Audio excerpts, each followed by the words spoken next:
Hi everybody. So we're going to go over the cerebellum.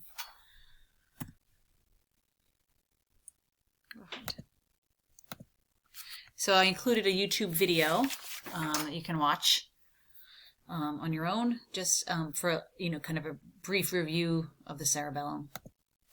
So the cerebellum is called the little brain. It is the second largest part of the brain. It's in this picture. It's in red. It's partially hidden by the cerebral hemispheres. So in this sideways view, you can see how it's kind of tucked under the hemispheres. So like the cerebrum, it has hemispheres itself, and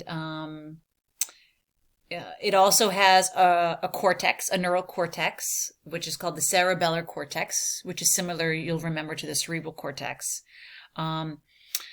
There's a piece of dura mater, the tentorium cerebelli, that separates the cerebellum from the occipital lobe. And again, remember, when you have that dura mater, is that really hard, firm, fibrous material. It's one of the layers of the meninges, and it's a potential threat. So when the brain gets shaken, maybe during a traumatic brain injury, and jostled around, that brain tissue is being could potentially bang up against this dura mater and cause more trauma. So keep that in mind.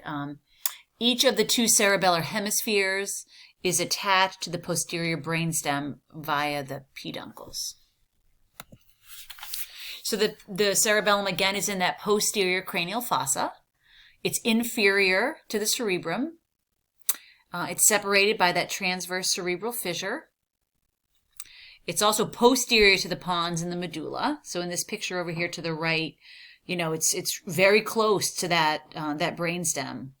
You can see how close the medulla, the pons, and the midbrain are to that cerebellum. So if there's pressure caused by a tumor or a bleed, or a buildup of cerebral spinal fluid, for example, that's caused by something, that whole area could have pressure and damage. So there's a ton of information, of sensory information, that comes into the cerebellum. And what the cerebellum's main function is to compare actual movement, what your body is actually doing, with the intended movement, what your body was hoping to do or intending to do. And it's adjusting that movement as necessary.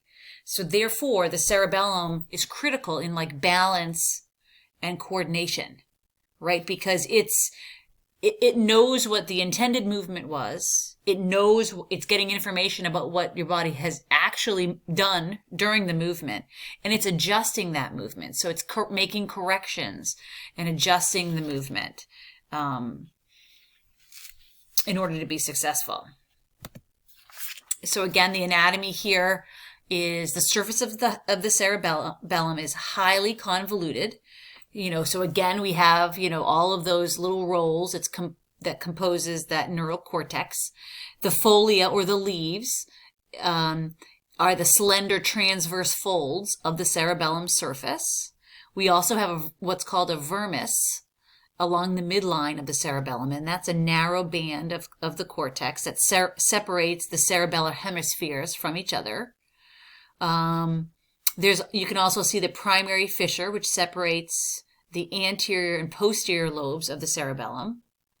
And you can't really see it in this picture, but there's a floccular nodular lobe that lies beneath the roof of the fourth ventricle, and the cerebellar hemispheres and vermis. And you can see that picture. We'll see that in a second. And the cerebellum has 3 lobes in each hemisphere: an anterior, a posterior, and a floccular nodular lobe.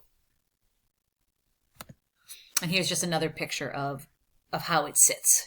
So you can see that floccular nodular lobe is kind of tucked up and under. You can see the posterior lobe and the anterior lobe of the cerebellum in this picture.